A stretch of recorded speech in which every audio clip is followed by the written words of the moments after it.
you probably noticed I don't feel about that war the way we were told we were supposed to feel about that war, the way we were ordered and instructed by the United States government to feel about that war. You see, I'll tell you, my mind doesn't work that way. I got this real moron thing I do. It's called thinking. And I'm not a very good American because I like to form my own opinions. I don't just roll over when I'm told to. Sad to say, most Americans just roll over on command. Not me.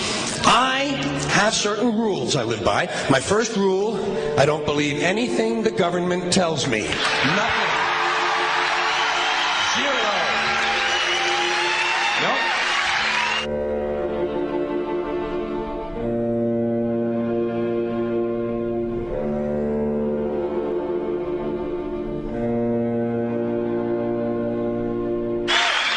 And I don't take very seriously the media or the press in this country, who in the case of the Persian Gulf War were nothing more than unpaid employees of the Department of Defense, and who most of the time function as kind of an unofficial public relations agency for the United States government.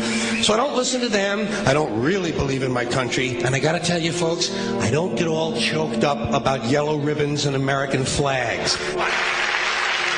Now, to balance the scale, I'd like to talk about some things that bring us together. Things that point out our similarities instead of our differences. Because that's all you ever hear about in this country is our differences. That's all the media and the politicians are ever talking about, the things that separate us, things that make us different from one another.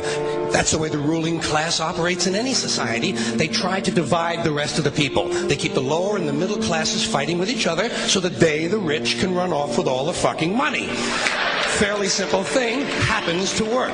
You know, anything different, that's what they're going to talk about. Race, religion, ethnic and national background, jobs, income, education, social status, sexuality, anything you can do, keep us fighting with each other so that they can keep going to the bank. You know how I describe the economic and social classes in this country? The upper class keeps all of the money, pays none of the taxes.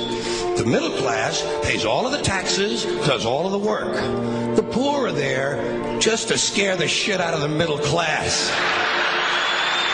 Keep them showing up at those jobs. Politicians know that word. They use it on you. Politicians have traditionally hidden behind three things: the flag, the Bible, and children. No child left behind. No child left behind. Oh, really? Well, it wasn't long ago you were talking about giving kids a head start.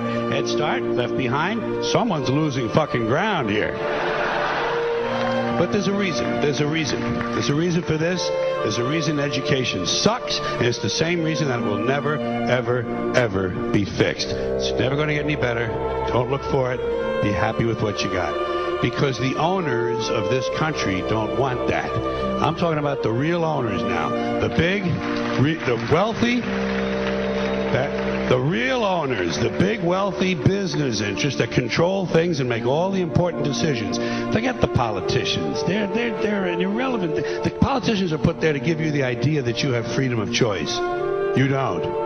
You have no choice. You have owners. They own you. They own everything. They own all the important land. They own and control the corporations. They've long since bought and paid for the Senate, the Congress, the state houses, the city halls. They got the judges in their back pockets, and they own all the big media news, all the big media companies. So they control just about all of the news and information you get to hear. They got you by the balls. They spend billions of dollars every year lobbying to get what they want. Well, we know what they want. They want more for themselves and less for everybody else. But I'll tell you what they don't want. They don't want a population of citizens capable of critical thinking. They don't want well-informed, well-educated people capable of critical thinking. They're not interested in that. That doesn't help them. That's against their interest. That's right. You know something? They don't want people who are smart enough to sit around the kitchen table and figure out how badly they're getting fucked by a system that threw them overboard 30 fucking years ago. They don't want that. You know what they want? They want obedient workers. Obedient workers. People who are just smart enough to run the machines and do the paperwork and just dumb enough to passively accept all these increasingly shittier jobs with the lower pay, the longer hours, the reduced benefits, the end of overtime, and the vanishing pension that disappears the minute you go to collect it. And now they're coming for your Social Social Security money. They want your fucking retirement money. They want it back so they can give it to their criminal friends on Wall Street. And you know something? They'll get it. They'll get it all from you sooner or later because they own this fucking place. It's a big club, and you ain't in it. You and I are not in the big club.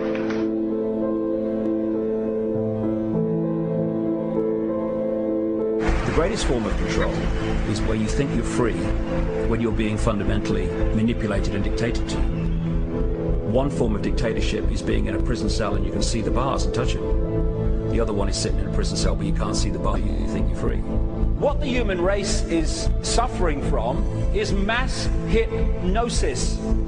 We are being hypnotized by people like this. Newsreaders, politicians, teachers, lecturers. We are in a country and in a world that is being run by unbelievably sick people. The chasm between what we're told is going on and what is really going on is absolutely enormous. The greatest hypnotist on planet Earth is a oblong box in the corner of the room. It is constantly telling us what to believe is real. Historically, the control and manipulation of political opinion has been the Freemasons' main weapon in gaining control of countries and states. Once in control of the rulers and politicians of a country, laws and political structures could be changed in accordance with their agenda. However, since restricting the body does not necessarily mean restricting the mind, the Freemason recognizes that their plan for a global government hinges completely on subduing the masses to their agenda, and thus eliminating opposition to their cause. And the greatest threat to their plan, posing more danger than any army or law, is the threat of a free-thinking mind. In order to eliminate this threat and to achieve their objective, the Masons have set about the boldest plan ever devised: the complete control of every aspect of human life, your life. And the weapons they are using against you are in your very homes, entertaining you and your children, and gradually indoctrinating you without you even realizing.